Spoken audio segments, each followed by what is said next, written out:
Hello everyone, চলে আসলাম আরেকটা রান্নার রেসিপি নিয়ে। আমি আজকে রান্না করব গাত্তো আলু। মানে কেউ মাটির আলু বলে, মেটে আলু বলে, আমরা গাত্তো আলু বলি, সেজন্য আমিও গাত্তো আলু বললাম। তো বোনের বাড়ি থেকে বনে দিয়েছিল এই গাত্তো আলুটা। তো অনেক দিন হয়ে গেছে আনছি যে, তো আজকে রান্না করবার জন্য চলে আসছি। আপনাদের সাথে একটু শেয়ার করতেছি। প্রথমে আমি আলুগুলো কেটে ধুয়ে সুন্দর করে ধুয়ে নিয়েছি। আলুগুলো ধোবার সময় একটু লোট লোট টাইপসের হয়, কয়েকবার পানি দিয়ে ধুয়ে নিতে হয়। আর যদি সম্ভব হয় একটু গরম পানি দিয়ে ধুয়ে ফেললেও আরও ভালো হয়। তো আমি প্রথমে কড়াইতে সরিষার তেল দিয়ে দিলাম, আর দিয়ে দিলাম হচ্ছে পেঁয়াজ কুচি। পেঁয়াজ কুচিগুলো একটু লাল হওয়া পর্যন্ত অপেক্ষা করলাম, তারপরে দিয়ে দিলাম এই মরিচের গুঁড়া, হলুদের গুঁড়া, জিরার গুঁড়া, তারপরে ধনিয়ার গুঁড়া। এগুলো সব আমি একটা বাটিতে পেস্ট করে রেখেছিলাম, ওগুলো দিয়ে দিলাম। এখন দিয়ে দিলাম অল্প করে লবণ পরিমাণ মতো।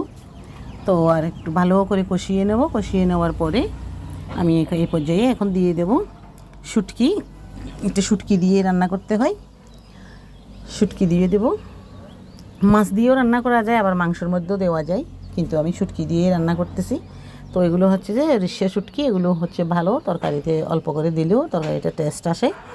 তো সেই রকম আমি কয়েকবার হচ্ছে ছুরি শুটকি নিয়েছিলাম, কিন্তু এটা টেস্ট পড়ে না, ভালো লাগে না, তাই আমি এই শুটকিগুলো নিই বেশিরভাগ। তো এখন দিয়ে দিলাম ধুয়ে রাখা আলু, ছোটো ছোটো টুকরা করে কেটেছি, কারণ চিন্তা করলাম যে এই মানে সিদ্ধ হবে কি হবে না, কারণ অনেক দিন হয়ে গেছে, একটু এনে রেখেছি যে কাবো কাবো করে খাওয়া হচ্ছে না। তো ফাইনালি রান্না করেই ফেললাম। তো সুন্দর করে এগুলোও একটু নেড়ে চেড়ে কষিয়ে এবার দিয়ে দিচ্ছি পানি। পানি একটু করে পরিমাণ মতো দিতে হবে একটু, কারণ আলুগুলো সিদ্ধ হবে, সিদ্ধ হওয়ার পরে গা মাখা থাকবে, তাই একসাথে দিয়ে দিচ্ছি পানিগুলো একটু বেশি করে। কারণ বারবার করে তরকারিতে পানি দিলে মানে মনে করেন যে সিদ্ধ হতে হতে শুকিয়ে গেলো, আবার দিলাম পানি, তো এটা তরকারির টেস্টটা নষ্ট হয়ে যায়।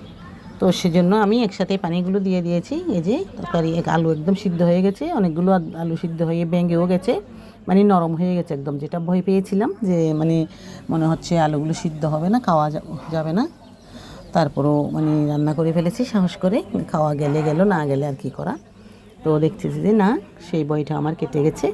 সুন্দর আলুগুলো একদম ওই যে দেখতেই পাচ্ছেন একদম সুন্দর করে সিদ্ধ হয়ে গেছে, একদম ভেঙে ভেঙে গেছে। তো এরকম একটু ভেঙে ভেঙে গেলে তরকারির ঝোলটা একটু ঘন হয়, খেতে ভালো লাগে। তো আমার তরকারি হয়ে গেছে। তো আরও একটু তরকারিটা আরও একটু বসে যাবে, আমি আরও 2-3 মিনিট রাখবো চুলার উপরে। তো আমি এই পর্যায়ে দিয়ে দিলাম ধনিয়া পাতা কুচি।